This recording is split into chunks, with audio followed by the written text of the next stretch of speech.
Oke, Assalamualaikum warahmatullahi wabarakatuh. Selamat pagi semuanya. Kembali lagi di mata kuliah Sistem dan Prosedur. Untuk yang pertama, kita nggak akan langsung bahas bagaimana sih sistem dan prosedur. Kita akan bahas secara umum mengenai organisasi. Jadi kenapa sih kita membahas organisasi dulu? Karena sistem dan prosedur ini kaitannya nantinya semuanya akan berujung di organisasi. Bagaimana detailnya? Langsung kita masuk ke slide yang berikutnya.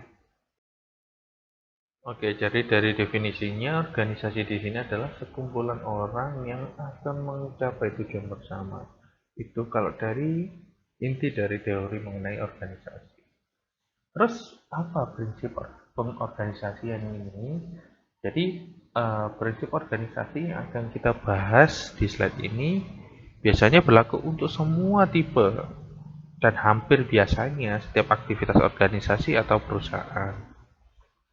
Jadi, prinsip-prinsip ini menghasilkan keefisienan dalam penggunaan sumber daya perusahaan, khususnya sumber daya manusia dan sumber daya keuangan. Apa saja prinsip organisasi? Yang pertama adalah spesialisasi pekerjaan, yang kedua adalah departementalisasi, yang ketiga adalah rantai komando, yang keempat adalah rentan pengawasan, kelima adalah sentralisasi dan desentralisasi, yang keenam adalah formalisasi. Ini untuk prinsip organisasi. Oke, yang pertama yang kita akan bahas adalah spesialisasi pekerjaan. Dari judulnya sudah terlihat ya, spesialisasi pekerjaan. Jadi, biasanya tugas dalam organisasi ini dibagi menjadi beberapa pekerjaan. Yang pertama kali yang mempopulerkan ini adalah Henry Ford atau yang memiliki pabrik Ford yang di Amerika. Jadi Ford ini dia mengimplementasikan pada assembly line-nya. Jadi gini loh, ketika kalian bekerja contohnya di assembly line ya, kalau di assembly line berarti perakitan. Kalian bekerja di bagian pemasangan bodi atau pemasangan kabel atau pemasangan interior. Jadi kerja kalian nanti di dalamnya itu sudah spesifik. Jadi kalau kalian bekerja misalnya di bagian pemasangan mesin, ya sudah kalian pagi sampai pulang bekerja kerjanya cuma di bagian pemasangan mesin. Jadi spesialisasi ini biasanya tidak perlu memerlukan skill yang tinggi karena biasanya ya cukup satu spesifik pekerjaannya udah memasang mesin aja. Kekurangannya spesialisasi pekerjaan ini biasanya akan muncul rasa kebosanan dan stres dalam bekerja, benar nggak? Kalau spesialisasi pekerjaan. Ya bayangkan aja, kalian dari pagi sampai sore bekerja di situ aja. Ini memunculkan stres kerja dan tingginya turnover akibat pekerjaan tersebut. Dari hal ini biasanya kalian kalau jadi seorang manajer administrasi harus dapat menentukan pekerjaan mana yang harus dispesialisasi dalam rentang waktu yang ditetapkan untuk menghindari dampak negatif atas penerapan spesialisasi pekerjaan yang seperti di atas ini. Ini untuk spesialisasi pekerjaan. Oke, prinsip organisasi yang kedua adalah departementalisasi. Jadi sesuai namanya ya, unsur di sini dia mengelompokkan pekerjaan yang serupa dalam satu departemen. Contohnya, fungsi administrasi yang berhubungan dengan keuangan dapat dijadikan satu kelompok divisi keuangan, benar nggak? Jadi ada administrasi, ada keuangan, bisa dijadikan satu jadi divisi keuangan. Jadi biasanya departementalisasi ini adalah mengelompokkan pekerjaan berdasarkan kesamaan fungsi yang dijalankan. Oke, contoh yang berikutnya di sini adalah dari PT Indo Food Group. Jadi di sana produknya banyak kan, ada Indomie, Sarimi, ada kecap bango dan yang lain-lain. itu dijadikan satu di dalam departemen makanan instan. Nah, itu yang dimaksud departementalisasi. Atau ada lagi di kategori yang lain, biasanya berdasarkan wilayah atau geografi perusahaan. Atau biasanya dari target market regional. Ini contohnya biasanya Microsoft. Jadi Microsoft itu perusahaan multinasional biasanya menempatkan seorang country manager yang bertanggung jawab melaksanakan pelaksanaan fungsi perusahaan di Indonesia. Contohnya ada country manajernya. Itu untuk contoh di departementalisasi. Prinsip yang berikutnya adalah rantai komando. Jadi sesuai judulnya, unsur ini biasanya menjelaskan kepada siapa hasil aktivitas atau pekerjaan ini akan dilaporkan. Jadi biasanya kalau rantai komando ini bisa dilaksanakan di pemerintahan ataupun di militer. Karena sudah tahu kepada siapa saya harus bertanggung jawab dan kepada siapa saya harus berkonsultasi jika ada masalah pekerjaan. Tapi seiring berkembangnya teknologi, prinsip rantai komando ini atau otoritas yang kesatuannya perintahnya menjadi kurang relevan. Jadi contohnya staf bisa menggunakan email untuk berkomunikasi dengan CEO atau direktur tanpa melalui supervisor. Jadi bedanya kalau di militer ya, misalnya ada informasi dari bawahan, itu naik ke atasan dan sampai ke atasan. Itu bedanya kalau di militer. Tapi kalau di perusahaan sudah mulai berbeda. Itu untuk di rantai komando.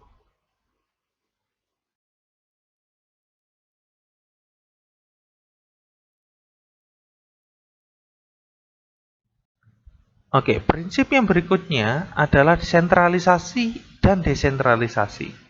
Jadi unsur ini berkaitan dengan peran siapa yang akan mengambil keputusan dalam suatu organisasi jika pengambilan keputusannya dilakukan oleh pimpinan atau kantor pusat.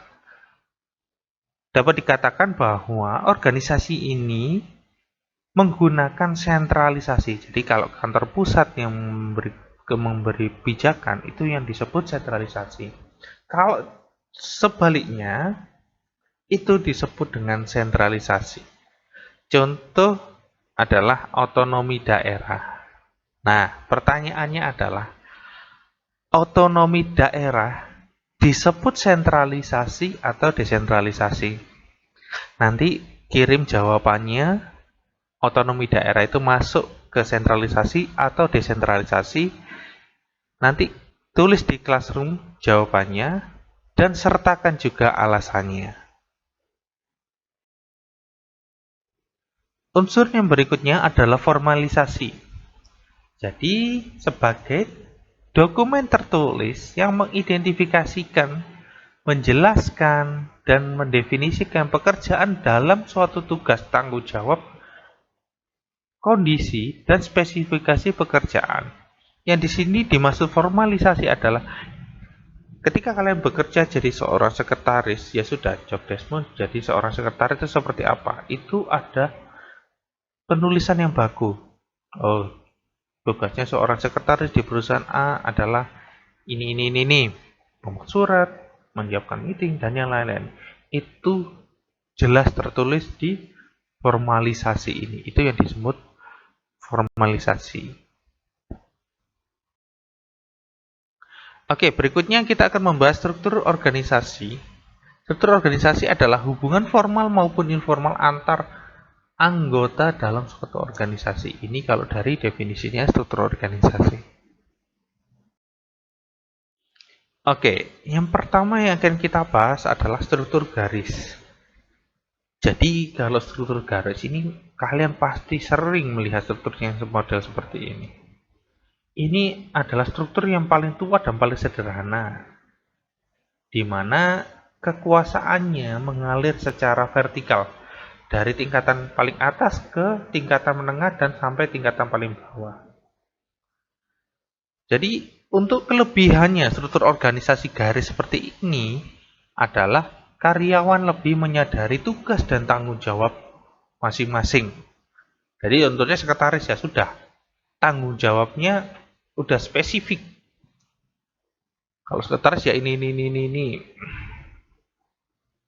Ketika itu tidak dijalankan, maka akan berpengaruh pada yang lainnya. Misalnya, sekretaris membuatkan surat untuk pesanan atau dan yang lain-lain. Ternyata tidak dibuat, maka akan berpengaruh secara langsung kepada mungkin di manajer operasi karena ada barangnya tidak datang atau yang lain-lain. Di sisi negatifnya adalah di sini akan kurang fleksibel.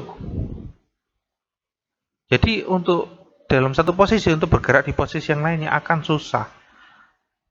Dan ketika personil ini resign atau keluar, susah diganti orang yang akan menempati posisi tersebut.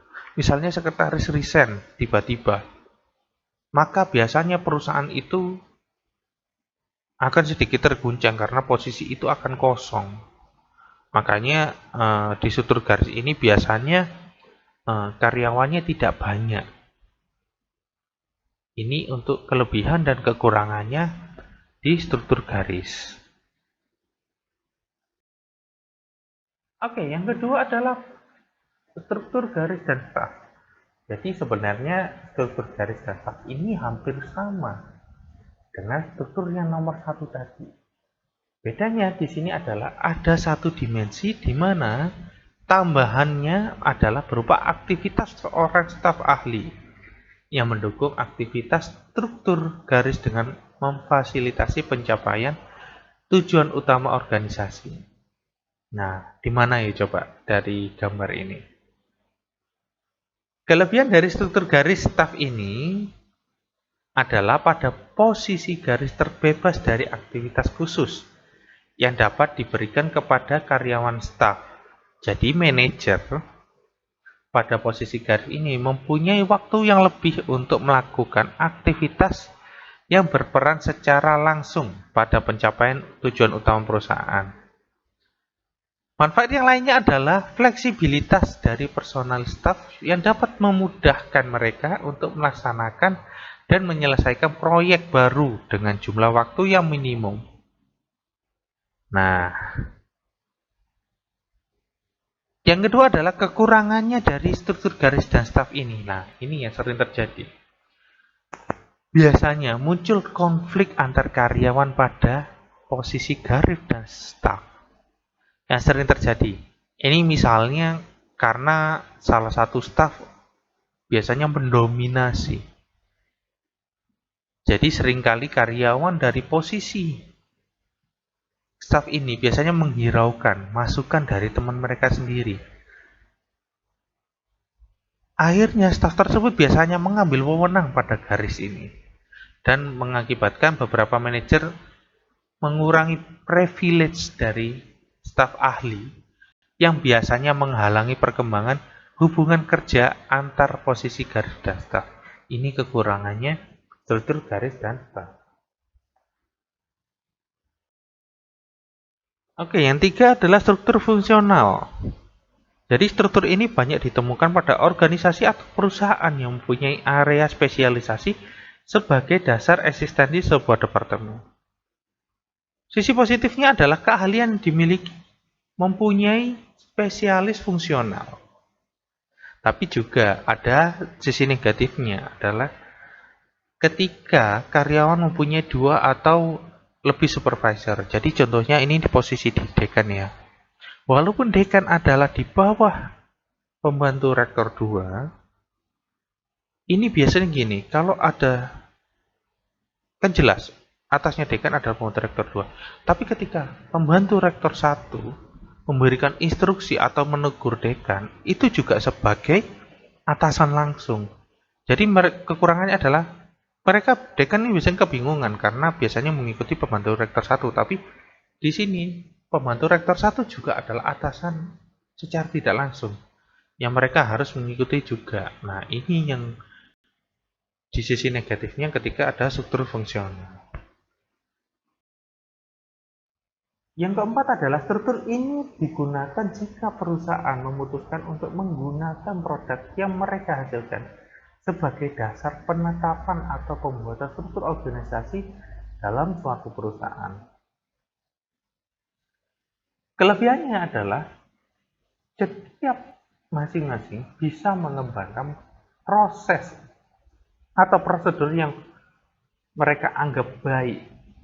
Jadi misalnya di sini contohnya dari struktur, misalnya Toyota Astra Motor dengan Honda Astra Motor akan berbeda dalam proses produksinya.